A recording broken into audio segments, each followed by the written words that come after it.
uma enquete que eu fiz, tanto no LinkedIn quanto aqui no Instagram, no Piscinas Empresas. No LinkedIn, foi lá no meu perfil, né, que está com o meu nome completo, Ana Silvia Alves Borgo. E eu fiz uma enquete justamente, foi a segunda vez que eu fiz essa enquete. E dessa última vez, que foi o mês passado, eu perguntei, né, crachá é RG? Só perguntei isso. E o que eu tive como resposta nessa enquete? Tanto no LinkedIn quanto aqui no Instagram. No Instagram, eu tive como resposta, né, que sim, crachá é RG, e no LinkedIn, um percentual maior, também responderam que sim, né? Não, minto. No Instagram falaram que sim, crachá é RG, né, com percentual maior. E no LinkedIn eu tive uma resposta nessa enquete um pouco diferente, que não, 69% disseram que não, que crachá não era RG. Bom, na enquete eu colocava também a pergunta, né? Sim, não e nunca pensei nisso. E no LinkedIn, 18% responderam que nunca pensaram nisso. A gente vai comentar também sobre isso depois, né? Veja, quando a gente fala em crachá e RG, são dois documentos que eles expressam o quê? A identidade, né, de um indivíduo, ok?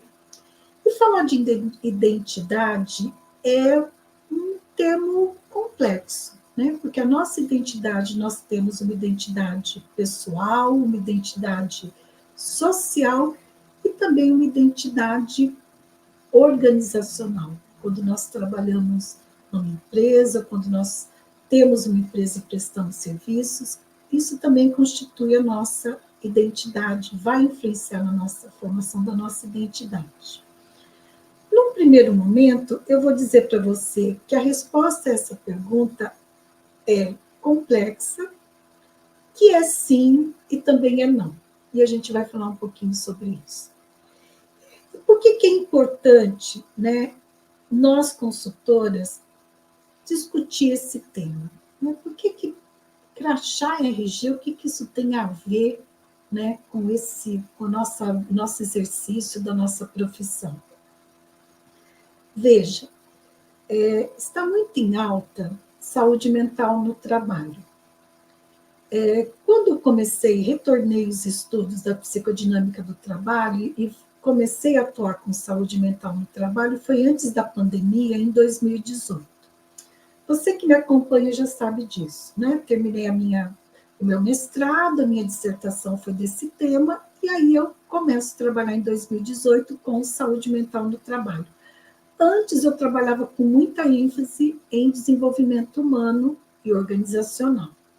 Bom, quando eu começo a trabalhar com saúde mental no trabalho, e hoje, né, também trabalhando com saúde mental no trabalho, e agora cada vez mais as empresas demandando esse serviço na consultoria, e aí você que me acompanha também sabe, né, que tem algumas atividades que não são da consultoria quando a gente fala em saúde mental no trabalho, né, como, por exemplo, a psicoterapia, terapia em grupo, grupos terapêuticos, plantão psicológicos, que são atividades importantes, mas elas são da psicologia clínica. Quando nós vamos trabalhar com consultoria dentro das organizações, nós não trabalhamos com essas atividades, porque o nosso olhar é olhar para a organização, para o comportamento humano dentro da organização, nosso olhar é coletivo, não é individual.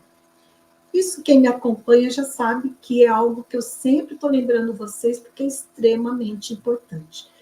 Quando uma empresa nos contrata, ela nos contrata para que a gente possa ajudá-la ali na organização, no coletivo. Ela não quer uma ajuda individual de uma pessoa específica, né? Porque às vezes aquela pessoa específica ela está expressando um sintoma que é do grupo, né? E aí a gente teria que falar de bode expiatório, aí a gente não vai abordar esse tema aqui hoje, né? mas ele está sendo porta-voz de alguma dificuldade, algum sintoma que é do grupo, não é só dele. Então, o olhar sempre é coletivo. Voltando ao nosso tema, né, e falando de saúde mental no trabalho, o que a gente estuda quando a gente estuda saúde mental no trabalho na perspectiva da psicodinâmica do trabalho? Que toda crise psicopatológica, todo adoecimento mental, ele é antes uma crise de identidade. Né? Esse indivíduo ele passa por uma crise de identidade. Então, quando nós vamos discutir esse tema, crachá ERG, o que a gente precisa ter clareza? Veja, eu estou conversando com você, me fundamentando na psicodinâmica do trabalho, em algumas outras teorias que vai discutir a questão da subjetividade no trabalho. Você pode talvez ter uma outra referência, está tudo certo, eu estou compartilhando aqui, né, a minha referência. O trabalho, ele contribui para formar a identidade desse indivíduo. E formando essa identidade, ele também vai afetar a subjetividade desse indivíduo. Vamos lá, vamos lembrar o que é subjetividade, né? Um conceito. Tem vários conceitos, mas eu vou falar rapidamente um aqui, bem resumido. É como eu sinto, percebo, como que eu me relaciono com esse mundo, como que eu expresso, como que o mundo me afeta, como que eu sinto, né, as questões que estão à minha volta. Isso é minha subjetividade, isso é único. Quando esse indivíduo trabalha nas organizações, essa subjetividade desse indivíduo vai ser afetada também por esse local onde ele está inserido, por esse trabalho.